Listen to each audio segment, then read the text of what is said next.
No texto grego, nós encontramos dois termos para palavra. Logos, que é a palavra no sentido objetivo, e rema, a palavra no sentido subjetivo. Lembra quando Jesus presta disse atenção. para Pedro que antes que o galo cantasse, ele iria negá-lo? Quando Jesus disse essa palavra é logos, ficou plantada em Pedro. E lembra que quando o galo cantou e Pedro tinha negado o Senhor, ele lembrou das palavras do Senhor. Então, quando essa palavra se tornou vida em Pedro, quando nós... Senhores, essa história da palavra ser rema e logos é uma das revelações que eu comprovo quase diariamente.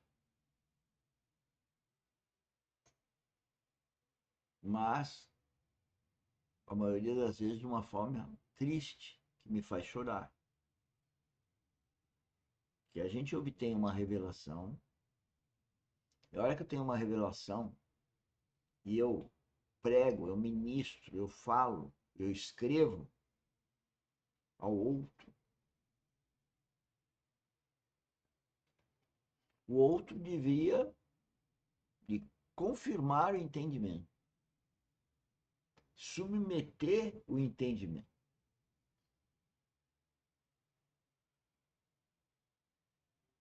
Não faz.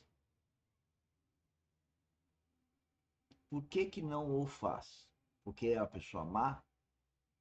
Não. É porque está escolhendo uma má conduta. Qual que é a má conduta? É não ter nascido de novo. Apenas ao nascer de novo eu tenho Espírito Santo. Mas vou explicar melhor. O que é a má conduta? Quando eu não tenho Espírito Santo habitando no meu coração, o inimigo entra na minha mente e põe o que ele quer. E eu não sei discernir. Jesus Cristo passou 40 dias sem água, sem comida, mas ele estava com o Espírito Santo. E o demônio assolou totalmente ele no campo físico, no campo psíquico, no campo espiritual, e ele aguentou.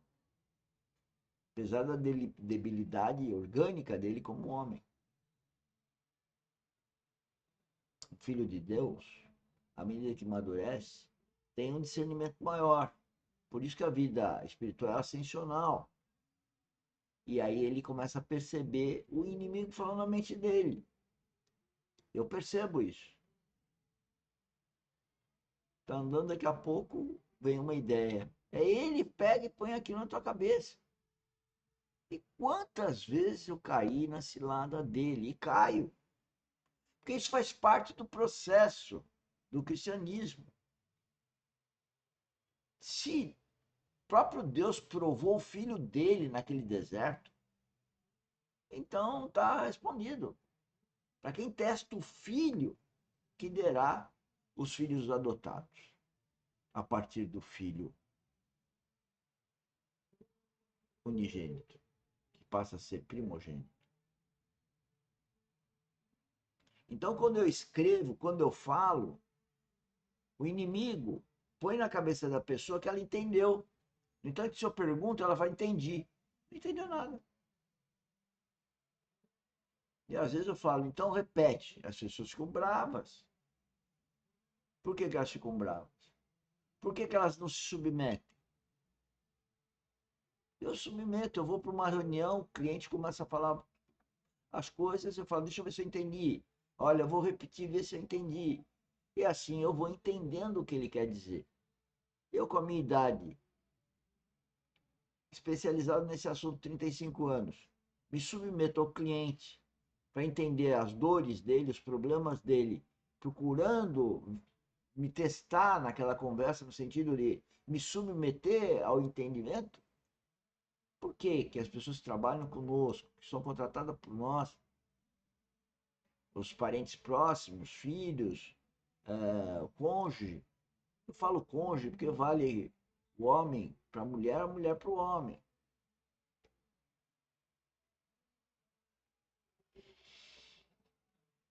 não submetem. Porque o inimigo pega a cabeça da mulher, pega a cabeça do homem, para criar contenda.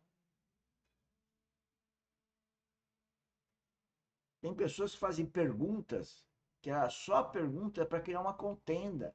Não importa a resposta que você dê, nunca a pessoa se sacia, porque o inimigo está na mente delas. Nós temos que tomar cuidado. Falar isso, eu escrevi um texto, quer dizer, a partir da Bíblia, sobre vigiar e orar. Vai lá, põe na Bíblia, põe no Google, vigiar e orar. Tem um monte de coisa escrita, muita coisa. A gente tem que se vigiar.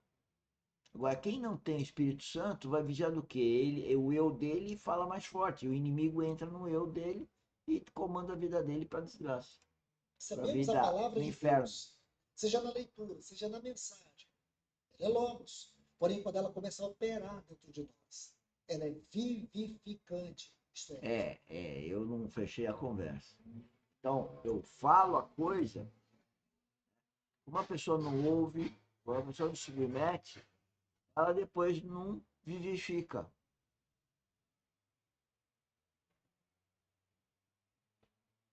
Porque quando o Cristo advertiu Pedro com relação a essa questão, ele também falou, entendeu. Mas só a hora que aconteceu que caiu na real, porque o Espírito Santo falou para ele, ó, tá vendo? O que Cristo falou para você, que você ia negá-lo, e negou. Então esse processo que é espiritual acontece todo dia nos nossos relacionamentos. E é isso que nós temos que treinar na academia, é o relacionamento, que não deve ser só no plano horizontal, tem que ser no plano vertical e horizontal. Mas a religião não mistura. A religião é intelectual, é cultural, não é espiritual. rema. Então, nós temos que entender que aqui fala da palavra no sentido vivificante. Esse cristão, ele não foi alguém que ouviu a palavra. Ele foi alguém trabalhado pela palavra. Esse cristão aqui, que ele vai descrever, esse outro cristão aqui, ele é um cristão que não apenas ouviu a palavra, mas a palavra trabalhou na sua vida. E não só isso, imagine a envergadura da espiritualidade desse cristão. Ele dizia os poderes. A palavra trabalhou na sua vida. Ela foi vivificada. Senhores, o que eu falo, o que eu oriento dentro, é lógico, do que é meu propósito como filho de Deus. Quer seja coisas geotécnicas, que é o tema, né? Eu sou engenheiro civil geotécnico, e quer seja na gestão do problema. A gente fala, mas a pessoa não ouve. E aí, se a pessoa depois, por exemplo, puxa, o Mauro falou aquilo, isso é um bom começo. Não por causa do Mauro, é por causa do espírito.